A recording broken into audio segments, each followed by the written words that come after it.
Sabi ni General Torre, kumpiyansa si dating PNP chief, no, General Nicolas Torre III na sa kakayahan ng pulisya na maisakatuparan ang anumang utos hinggil sa sinasabing warrant of arrest ng International Criminal Court o ICC laban kay Bato de la Rosa. Ayan daw ho, mga bossing. No? Ayan yung iniebas, oh.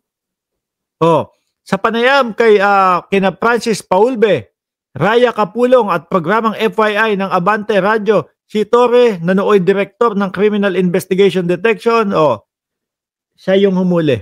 Siya yung naglagay kay Duterte sa eroplano. Siya din yung nag-aresto at humagilap at humukay doon kay Kibuloy. Siya, no? Kaya, nako, medyo mag-iingat ka doon sa mga Torre, Bato, dahil tingin ko wala naman pong ibang i-assign diyan eh.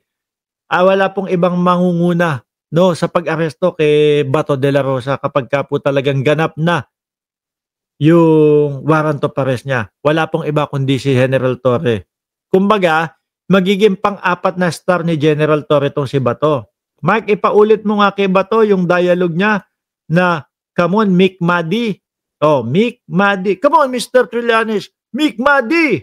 Oh, di ba? Kailan kaya yung yung day na yun, no? Kailan kaya yung Mick Madi ni Bato de la Rosa? At makasama niya na yung dating Pangulong Duterte na berewek daw. Di ba? Ayan po si dating Pangulong Duterte. Ay nako, berewek na po. Ay Diyos ko. First and foremost, hindi naman ako nautusan regarding that. Wala pa kasi. Pero kapag kayaan, official na may warrant of arrest na, ikaw ang uutusan dyan, General Torre. Sabi ngayon nga, pinagdedebatehan pa kung mayroon nga o wala. Definitely, hindi ako nautusan dyan. Wala pa kasi, General. I would defer to the expertise and wisdom of those who will be implementing that. Kung mayroon man, I am very sure kayang-kaya ng PNP. No? Yan.